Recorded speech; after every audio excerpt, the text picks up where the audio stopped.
तीज त्योहार पर भी जब उसके मायके से कोई न आता तो वह बहुत दुखी होती। हर वर्ष की तरह इस वर्ष भी करवा चौथ का व्रत आया।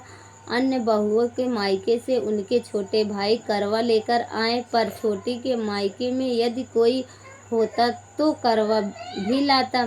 सास भी छोटी को ही खड़ी खोटी सुना रही थी। वह दुखी हो घर से निकल पड़ी। जंगल में जाकर रोने लगी। एक नाग बहुत देर से उसका रोना सुनता रहा। अंत में वह अपने बिल से निकल आया और छोटी बहू से पूछने लगा, बेटी क्या बात है, तुम रो क्यों रही हो?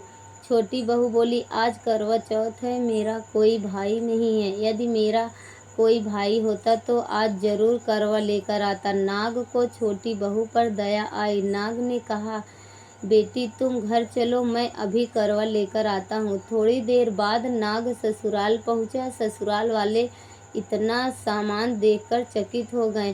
सास भी प्रसन्न हो गई।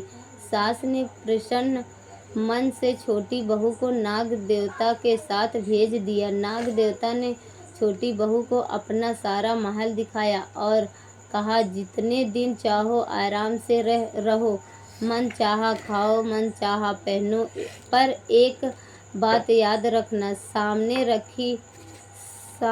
रखी नाद कभी मत खोलना। छोटी बहू सारा सामान महल में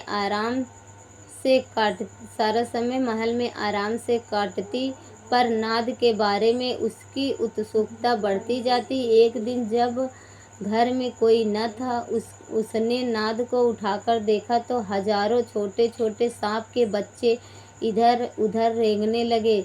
उसने जल्दी ही नाद ढक दी। जल्दी में एक सांप की पूंछ नाद के नीचे आकर कट गई। शाम को नाग के आने पर छोटी ने अपनी गलती स्वीकार कर ली। नाग ने भी उसे क्षमा कर दिया। जब छोटी ने ससुराल जाने की इच्छा की तो उसे धन्य रत्न आदि देकर विदा किया। छोटी के ससुराल में जब उसकी बड़ी इज्जत होने लगी। जिस सांप की पूंछ कटी थी उसे सभी बांडा कहकर तंग करते थे। एक दिन उसने अपनी माँ से पूछा कि मेरी पूंछ कैसे कटी है। माँ ने कहा, जिस छोटी बहू के नाद उठाने और जल्दी में रखने से ही तुम्हारी पूंछ कटी है। तो वह बोला कि मैं छोटी से बदला लूँगा। माँ ने बहुत समझाने पर भी वह एक दिन चुपचाप छोटी के घर जा छुपा और मौका पाकर उसने काटने की सोचने लगा। वहाँ छोटी बहू और उसकी सास में किसी बात पर बहस हो रही थी, तो छोटी बहू कसम खाकर कह रही थी कि मैंने ऐसा नहीं किया। वह कह रही थी कि मुझे बांडा भैया से प्यारा कोई नहीं है।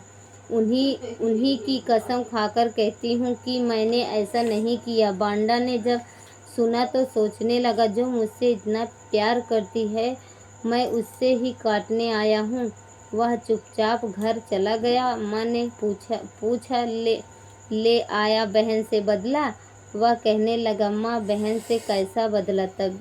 तभी तो बांडा भैया व छोटी बहन हुए ए भाई।